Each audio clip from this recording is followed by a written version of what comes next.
Everyone, my name is Nidhi Bhatnagar and welcome you all in this channel. तो आज की video में हम क्या सीखेंगे, देखिए आज हम करने वाले हैं क्लास 10th का इकोनॉमिक्स का पहले चैप्टर के नोट्स। चैप्टर है हमारा डेवलपमेंट। तो चलो विदाउट डिले वीडियो को शुरू करते हैं। पहला क्वेश्चन आ रहा है, व्हाट इज डेवलपमेंट। भाई डेवलपमेंट क्या होता है? तो डेवलपमेंट क्या है बेटा, it is a comprehensive term. ठीक है, इसमें बहुत सारी चीज़ें आएंगी which includes increase in real पर कैपिटल इनकम, यानी कि रियल पर कैपिटल इनकम कितनी इंक्रीज हो रही है, उस हिसाब से हम कह सकते हैं कि भाई डेवलपमेंट हो रहा है या नहीं हो रहा है। इंप्रूवमेंट इन लिविंग स्टैंडर्ड, लोगों के लिविंग स्टैंडर्ड बढ़ रहे हैं नहीं बढ़ रहे हैं, उस बेस पे भी हम कह सकते हैं कि भाई जो है डेवलपमेंट हो रहा है या नहीं हो रहा है। और तीसरी बात यह रिडक्शन इन पॉवर्टी, यानी कि गरीबी कम हो रही है या नहीं हो रही है, उस बेस पे भी कहा जा सकता है कि डेवलपमेंट हो रहा है या नहीं हो रहा है। तो डेवलपमेंट होना मतलब चीज़ों का बेहतर होना एक तरीके से। ठीक है, चलो come to the next question. Mention any two developmental goal of a landless rural labourer, यानी कि एक ऐसा मजदूर जिसके पास अपनी ज़मीन नहीं है गांव में। ठीक है, या गांव में या कहीं पे भी। ठीक है, तो गांव का ही कह सकते हैं ना, रूरल एरियाज तो वही होते हैं। तो उसके लिए क्या डेवलपमेंट है? तो पहली चीज़ तो वो क्या चाहेगा कि more days to work and better wages, वो चाहेगा कि उसे ज़्यादा दिन काम मिले, है ना। तो उसके लिए तो डेवलपमेंट वही है। और दूसरा, उसको काम के अच्छे पैसे मिल जाए, ठीक है, बेटर वेजेस मिल जाए। दूसरा वो क्या चाहेगा भाई, quality education for his children, वो चाहेगा कि उसके बच्चों को क्या है भाई, अच्छी एजुकेशन मिले। अगर देश में उसे अच्छी एजुकेशन मिल रही है बच्चों को, तो उसके लिए ये है कि हाँ भाई देश डेवलप हो रहा है। मुझे काम मिल रहा है, मतलब मैं मजदूर हूँ सपोज, और मुझे काम मिल रहा है, तो मैं क्या बोलूँगी कि भाई हाँ मेरे लिए डेवलपमेंट हो रहा है, मुझे अच्छे पैसे मिल रहे हैं, मुझे काम मिल रहा है, राइट। चलो come to the next question. Mention any two developmental goals of a girl. एक गर्ल के लिए, है ना, एक लड़की के लिए क्या हो सकते हैं डेवलपमेंटल गोल के, भाई उनके लिए क्या डेवलपमेंट हो सकता है, उनका क्या गोल हो सकता है डेवलपमेंट का। भाई जेंडर इक्वालिटी, लड़कियों को क्या है कि बहुत ज़्यादा इनइक्वालिटी का सामना करना पड़ता है कि लड़कों को ज़्यादा अधिकार मिलते हैं, लड़कियों को कम मिलते हैं। तो क्या चाहती हैं लड़कियाँ भाई, उनके लिए डेवलपमेंटल गोल क्या हो सकते हैं कि जेंडर इक्वालिटी हो, उनके साथ कोई भेदभाव ना किया जाए। दूसरा क्या है, गर्ल्स एम्पावरमेंट, है ना, तो लड़कियों को सशक्त बनाया जाए, उन्हें पढ़ाया लिखाया जाए, अच्छी जॉब्स करने दी जाएं। ठीक है, तो ये एम्पावरमेंट हो सकता है। नेक्स्ट आ जाइए, what may be development for one may not be development for the others. एक चीज़ जो डेवलपमेंट एक के लिए हो सकता है वो दूसरे के लिए ना हो। It may even be destructive for the others, और ऐसा हो सकता है कि एक आदमी के लिए कोई चीज़ डेवलपमेंट हो और दूसरे के लिए वही चीज़ डिस्ट्रक्टिव हो, खराब हो, है ना। तो बताओ कैसे एग्जाम्पल देके तुम इस बात को समझाओगे। भाई देखो, कंस्ट्रक्शन ऑफ अ डैम, अगर हम एक डैम बनाते हैं, ठीक है, make good for the industrialist. Industrialist के लिए तो बहुत अच्छी बात है कि डैम बनाया जा रहा है, as he will get more electricity. क्यों? क्योंकि देखो वहाँ पे पानी होगा, तो पानी से क्या होगा, इलेक्ट्रिसिटी बनेगी। तो इंडस्ट्रियलिस्ट क्या चाहेगा कि हाँ भाई डैम बनेगा तो मेरा डेवलपमेंट होगा, है ना, डैम के कंस्ट्रक्शन से। लेकिन क्या होगा, but construction of a dam submerge the land. लेकिन अगर डैम बनेगा तो वो ज़मीन जो है वो पानी में डूब जाएगी। उस जगह पे क्या होगा, पानी भर जाता है तो डिस्टर्ब करेगा life of the people who are displaced, they are displaced, है ना। भाई जिनको जगह छोड़ के जाना पड़ेगा, जब डैम बनता है तो क्या होता है, लोगों को हटा दिया जाता है वहाँ से। क्यों? क्योंकि वहाँ पे उस जगह पे पानी भरा जाता है, तो ज़मीन वहाँ की सबमर्ज हो जाएगी, तो वो लोगों को वहाँ जगह छोड़ के जाना पड़ेगा। तो उन लोगों के लिए ये चीज़ डेवलपमेंट थोड़ी रही, उन लोगों के लिए तो एक तरीके से डिस्ट्रक्टिव हुई कि डैम बना तो उनका नुकसान हो गया, उन्हें अपने घर छोड़ने पड़ गए। जबकि इंडस्ट्रियलिस्ट के लिए क्या हुआ, इंडस्ट्रियलिस्ट के लिए ये एक फ़ायदे का सौदा हुआ कि भाई डैम बना तो उनका क्या हुआ, बेनिफिट हुआ, उनको ज़्यादा इलेक्ट्रिसिटी मिली। चलो come to the next question. Mention any two development goals of people other than income. देखो, ज़िंदगी में पैसा ही सब कुछ नहीं होता, क्या क्या और चीज़ें हो सकती हैं इसके अलावा। इक्वल ट्रीटमेंट, कि भाई सब ये क्या चाहते हैं कि सबके साथ जो ट्रीटमेंट है इक्वल हो। लेट सपोज कि लोग कोई मान लीजिए कि पैसे तो बहुत है, लेकिन आपके साथ कोई छुआछूत करे, आपको बोले कि भाई आप जो हैं आप ब्लैक पीपल हैं, हम वाइट पीपल है, तो भी आपको ख़राब लगेगा। या बोले कि आप हमारे साथ बैठ के खाना नहीं खा सकते, क्यों? क्योंकि आप जो हैं फलाने जात के हैं, है ना, आप किसी और धर्म के हैं, तो ये सब किसी को भी नहीं अच्छा लगेगा।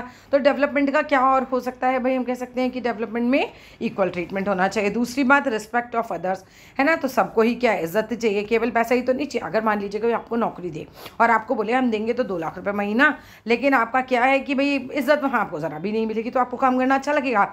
नहीं अच्छा लगेगा ना। तो मतलब पैसे के अलावा भी ज़िंदगी में बहुत कुछ होता है, वही चीज़ें आपको समझाने की कोशिश कर रही है। Mention any two developmental goal of the rural women. अब एक गांव की ना औरत है, अब उसको क्या चाहिए, उसको उसके लिए डेवलपमेंट का अलग ही एक मतलब होगा। तो dignity in the house hold, मतलब घर में ना उसको इज्जत मिले, है ना। गांव में औरतों को क्या है, घर में कुछ समझते ही नहीं है, तो ऐसा अब नहीं रहा इतना ज़्यादा। अब तो फिर भी बहुत चीज़ें क्या कह सकते हैं हम, डेवलपमेंट हो गया, राइट।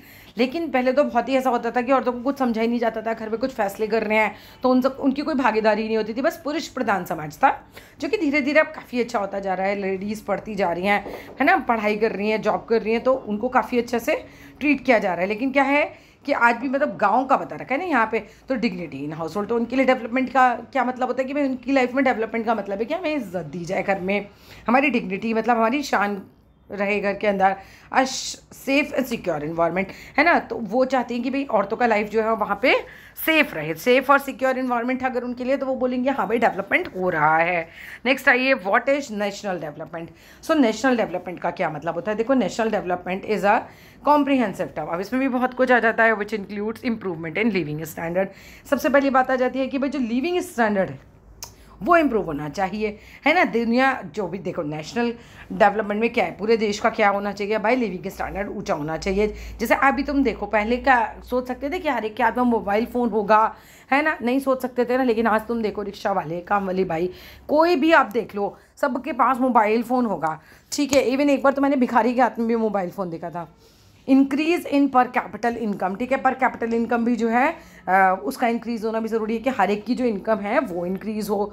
दूसरा, नेक्स्ट बात आती है providing social amenities like education सबको मिलनी चाहिए, मेडिकल केयर मिलनी चाहिए, सोशल सर्विस एटसेट्रा, ये सब जो है सिटीजन ऑफ अ कंट्री के लिए डेवलपमेंट होते हैं, ठीक है। सबके लिए क्या डेवलपमेंट का मतलब हो गया कि भाई समाज पूरा उठे, लोगों के पास गरीबी ना हो, पैसा हो, मेडिकल केयर हो, सोशल सर्विसेज अच्छी होनी चाहिए, सब चीज़ें मिला के होती हैं। Mention any two developmental goals of India. अब इंडिया के लिए क्या डेवलपमेंटल गोल हो सकता है कि पहली बात हो सकती है करप्शन फ्री सोसाइटी। मतलब हमारी सोसाइटी में डेफिनेटली करप्शन फ्री तो आज तो नहीं है, अभी करप्शन तो बहुत ही ज़्यादा है अभी। तो हम क्या चाहेंगे कि भाई हमारा डेवलपमेंट तो हम कहेंगे तब होगा जब समाज से करप्शन जो है वो ख़त्म हो जाए, ठीक है। और हाई पर कैपिटल इनकम, और हर लोग की जो इनकम है वो क्या हो जाए भाई, ज़्यादा हो जाए। What is the most important attributes for national development. अब भाई नेशनल डेवलपमेंट के लिए मोस्ट इंपॉर्टेंट एट्रीब्यूट क्या है, सबसे ज़्यादा इंपॉर्टेंट तो नेशनल इनकम है ना। पूरा नेशनल इनकम बढ़े और पर कैपिटल इनकम बढ़े नेशन में, ठीक है। हर एक की पर कैपिटल इनकम बढ़ेगी तभी तो नेशन की पूरी इनकम बढ़ेगी। आप ही तो टैक्स देते हो।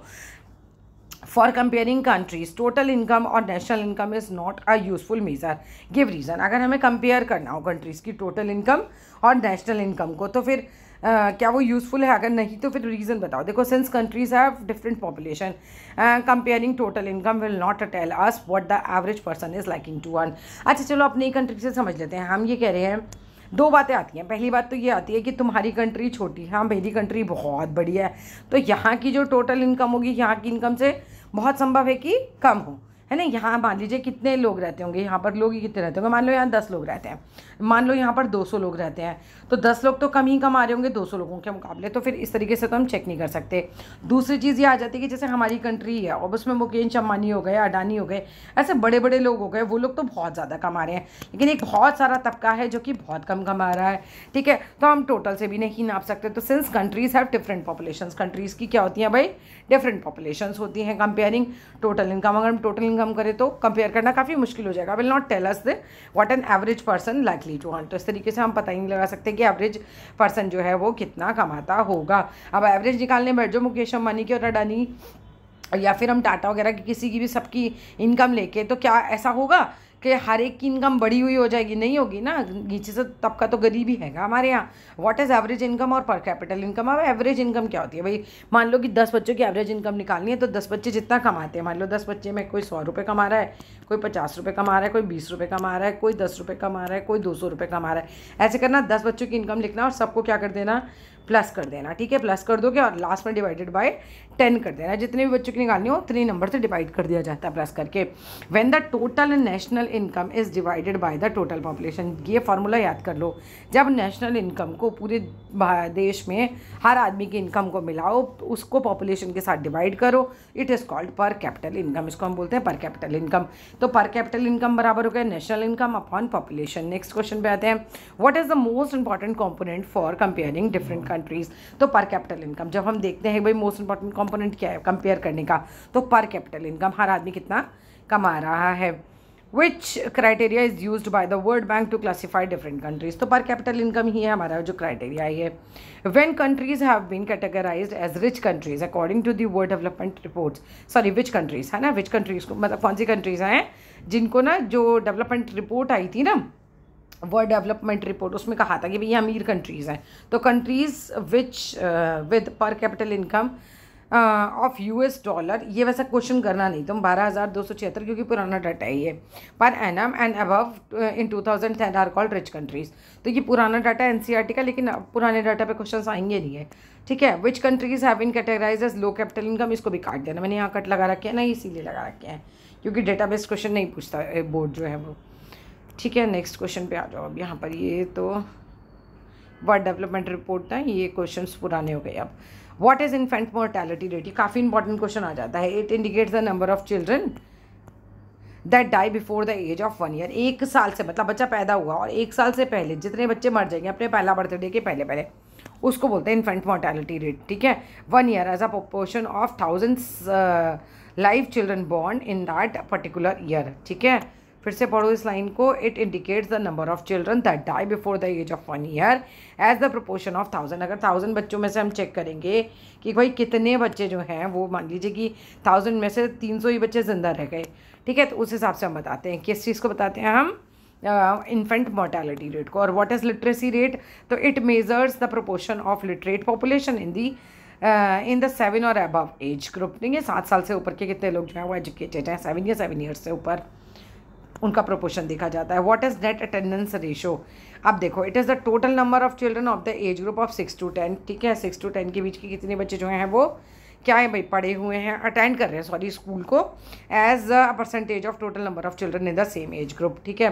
6 से 10 के कितने बच्चे टोटल हैं उस जगह पे और कितने बच्चे जो हैं वो अटेंड कर रहे हैं स्कूल, इससे निकाला जाता है नेट अटेंडेंस रेशो, ठीक है। नेक्स्ट आ जाओ भाई। What is gross enrolment rate, ठीक है। It is the enrolment rate for primary secondary and higher education, ठीक है। तो क्या है ये, इट इज़ एनरोलमेंट रेट, कितना है एनरोलमेंट रेट प्राइमरी सेकेंडरी और हायर एजुकेशन में, कितने बच्चे जो है एनरोल करा रहे हैं, अपना नाम लिखवा रहे हैं, ठीक है। Which Indian state has the lowest infant mortality rate, सबसे कम बच्चे कहाँ मरते हैं 1 साल से पहले, वो है केरला, ठीक है। नेक्स्ट आइए, why Kerala has the low infant mortality rate, ऐसा केरला में क्या है कि भाई वहाँ पर नहीं होता, बच्चों की इतनी मौत नहीं होती, तो it has very high literacy rate, यहाँ पर पढ़े लिखे लोग बहुत ज़्यादा हैं, ठीक है। दूसरी बात क्या है कि people take care of their children, इसीलिए बच्चे की ज़्यादा वो बेटर केयर करते हैं एज़ कम्पेयर टू इलिटरेट, है ना। अनपढ़ लोग तो इतनी केयर नहीं कर पाते, टीके नहीं लगवा पाते, बच्चों का इलाज नहीं कराते, सही से नहीं पालते, लेकिन पढ़े लिखे लोग क्योंकि केरला में ज़्यादा है तो इसीलिए वहाँ पर बच्चों की मृत्यु भी कम होती है। नेक्स्ट आइए, mention any 2 things which money can not buy, भाई शांति, मन की शांति पैसा कमा सकता है, नहीं कमा सकता। दूसरा फ्रीडम, आज़ादी, आपको क्या दिया जाए, आपको नौकरी करनी है, ठीक है, पैसा मिलेगा 2 लाख, लेकिन आपको क्या है, आप अपने परिवार से नहीं मिल सकते, यहाँ से जा नहीं सकते, यहीं बंद के रहना है, तो आपको अच्छा लगेगा नहीं लगेगा ना। तो फिर वही बात है कि पैसा जो है पीस ऑफ फ्रीडम नहीं कमा सकता। What is public distribution system, public distribution system क्या होता है, it is a food security programme under which government जो है प्रोवाइड करती है फूड ग्रेन्स को, अनाज को, ठीक है, और अदर एसेंशियल आइटम्स को, ज़रूरी आइटम्स को टू द पुअर जो लोग होते हैं ना उनको अफोर्डेबल प्राइस पर देती है। What is human development index, human development index क्या होती है, इट इज़ एन इंडेक्स जो कि प्रिपेयर की जाती है वर्ल्ड बैंक के द्वारा, ठीक है। तो ह्यूमन इंडेक्स कौन कर रहा है भाई, वर्ल्ड बैंक जो है वो प्रिपेयर कर रहा है, under which all the nations of the world are indexed, जिसमें सारे नेशंस को लिखा जाता है, इंडेक्स किया जाता है और रैंक किया जाता है फिर उनकी परफॉर्मेंस के अनुसार वेरियस पैरामीटर्स पे, जैसे कि हर एक की पर कैपिटल इनकम कितनी है, लाइफ एक्सपेक्टेंसी यानी कि लोग जल्दी मरते हैं देर से मरते हैं, लिटरेसी रेट कितना, कितने लोग उस देश में पढ़े लिखे हैं, ठीक है। तो क्या किया आपने, एक तरीके से इस तरह के चार्ट बनाए हैं, यहाँ पर देशों के नाम लिखे, यहाँ पर देखा कि कितने लोग जिंदा रहते हैं, कितने मरते हैं जल्दी, कितने पढ़े लिखे हैं इस देश में, ठीक है। यहाँ पर देखा जाता है पर कैपिटल इनकम कितनी है, इस तरीके से। नेक्स्ट आ जाओ, what are the 3 components of human development index, 3 component क्या है, per capital income, life expectancy और लिटरेसी रेट, ये तीनों चीज़ें याद रखना। इंडिया रैंक था 2013 में, तो 13 का रैंक तो अब आने से रहा। Mention any 2 parameters where Sri Lanka has scored over India in HDI पर कैपिटल इनकम में और लिटरेसी रेट में। डिफाइन ए लाइफ एक्सपेक्टेंसी, तो average expected length of life. देखो लाइफ एक्सपेक्टेंसी का मतलब होता है कि जब इंसान पैदा होता है तब अंदाज़ा लगाया जाता है कि लगभग कितने साल ये जिएगा, उसको बोलते हैं लाइफ एक्सपेक्टेंसी रेट। ठीक है, इंडिया का अब ये पुराना डाटा है। ये क्वेश्चन मोस्ट इंपॉर्टेंट है, what is sustainable development, most important है क्वेश्चन। देखो sustainable development is the process of economic development which aims at maintaining the quality of life of both present and the future generation। sustainable development का मतलब होता है एक ऐसा development जिसमें कि आप केवल अभी के बारे में ना सोचें, आप फ्यूचर के बारे में भी सोचें, फ्यूचर जनरेशन के बारे में भी सोचें। एक ऐसा डेवलपमेंट नहीं होना चाहिए कि अभी तो मान लीजिए आपने नदी है, नदी का पानी हमने सारे खर्च कर लिया, फ्यूचर के लिए कुछ छोड़ा नहीं, और आप कह रहे हो कि हमने डेवलपमेंट कर लिया, बहुत सारी बिजली बना ली, तो ऐसा डेवलपमेंट किसी काम का है नहीं है ना। उसी बात को समझाने की कोशिश कर रहे हैं। नेक्स्ट आ जाओ, what are non renewable resources. Non renewable resources मतलब जो रिन्यू नहीं हो सकती। Give one example, non renewable resources are the natural resources that can not be replaced all of with in a reasonable time. Like अब हम बोले हैं कि फॉसिल फ्यूल्स वगैरह हैं या कुछ भी है तो ये मिलियंस ऑफ ईयर्स लगते हैं, तो हमारे लिए तो लगभग नॉन रिन्यूएबल ही हो गई ना ये। ठीक है, तो fossil fuel such as oil हो गए, गैस हो गया, कोयला हो गया, ये सब एग्जांपल है नॉन रिन्यूएबल रिसोर्सेज के। And these resources accumulated over millions of years, मतलब इनको बनने में, इकट्ठा होने में मिलियंस ऑफ ईयर्स लगते हैं। Name the region of the world which has large crude oil reserves, तो कौन सा है, मिडिल ईस्ट में बहुत ज़्यादा क्रूड ऑयल रिजर्व्स। ठीक है, right the full form of UNDP, तो United National Development Programme, United National Development Programme. Next question पे आओ, which organization measures HDR, UNDP। ठीक है, ये तो ऐसे एज इट इज याद करना है। Mention any 3 major indicators of HDR, 3 indicators बताओ HDR के। तो एजुकेशनल लेवल हो गया, हेल्थ स्टेटस हो गया, पर कैपिटल इनकम हो गया। Which is the new area of knowledge in which scientist, economist, philosophers and other social scientist are, जो हैं वो क्या हैं, वर्किंग टुगेदर। तो वो कहाँ सब इकट्ठा काम करते हैं, सस्टेनेबिलिटी ऑफ डेवलपमेंट, इसमें काम करते हैं सबके सब मिलजुल कर। ठीक है, वर्किंग टुगेदर, राइट।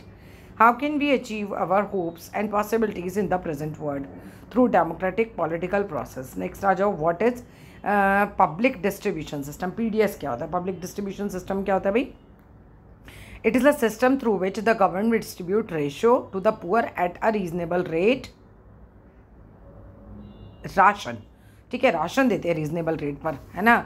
राशन की शॉप नहीं होती गरीबों के लिए अलग से, वहाँ पे 2 रुपये किलो गेहूँ, 4 रुपये किलो चावल ऐसे मिलता है, उस चीज़ के लिए आ रहा है। Why has Kerala higher human development index than Punjab in spite of low per capital income. भाई लोगों की इनकम केरला में कम है, फिर भी क्या है, हम बोल रहे हैं कि वहाँ पे क्या है भाई, हायर ह्यूमन डेवलपमेंट इंडेक्स में वो ऊपर है पंजाब से। ऐसा क्यों है, because it has low infant mortality rate, बच्चे कम मरते हैं 1 साल से उम्र के कम के वहाँ पे, और it has higher literacy rate, क्योंकि लोग वहाँ के पढ़े लिखे ज़्यादा हैं।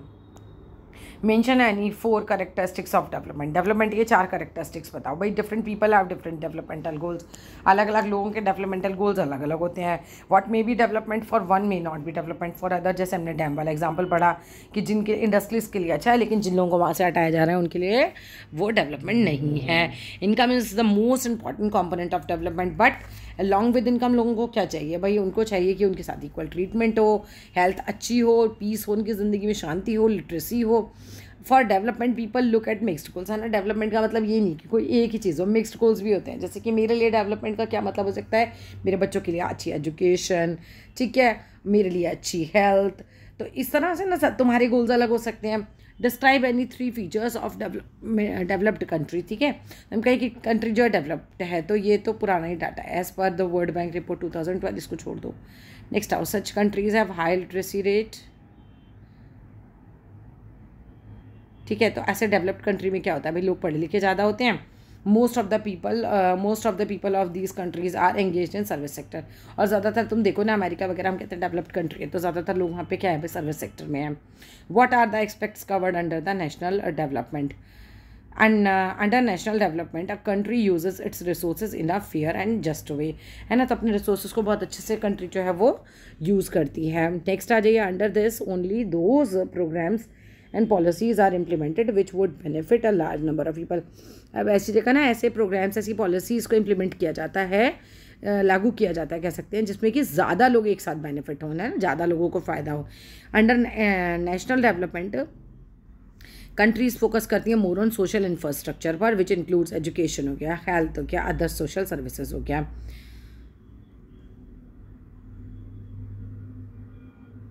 What contributes to the human development? There are many economic and non-economic factors. बहुत सारे economic और non-economic factors होते हैं which contributes to the human development.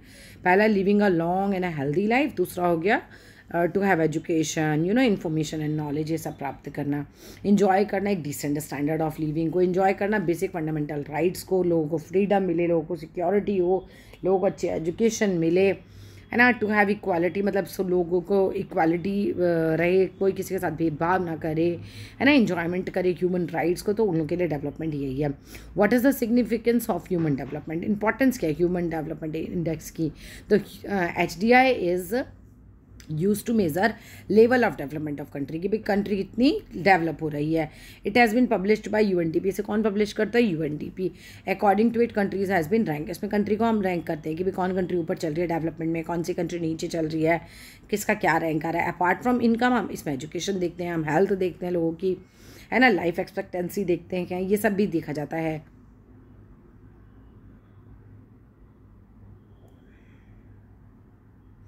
That's all in this video. Thank you.